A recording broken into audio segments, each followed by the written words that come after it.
সময় শিকিব পাৰিম আৰু শিকিলে গোটেইখিনি কামতে চব কামতে যিমানবিলাক কাম আমি কৰোঁ শিকিলেহে তাত আমি সফলতা পাব পাৰোঁ। সেয়েহে আমি ইয়াত আজি শিকিবলৈ আহিছোঁ আৰু আমি শিকিবৰ সুবিধা পাম।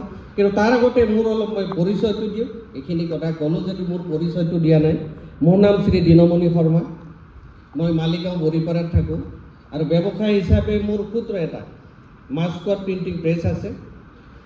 আজি 25 বছৰীয়া জাৰ্ণি প্ৰিণ্টিং প্ৰেছত আৰু সেইটোৰে মোৰ সংসাৰ মোৰ মা দেউতা সকলোকে ভগৱানৰ কৃপাত আপোনালোকৰ আশীৰ্বাদত সুকলমে চলাই আছোঁ।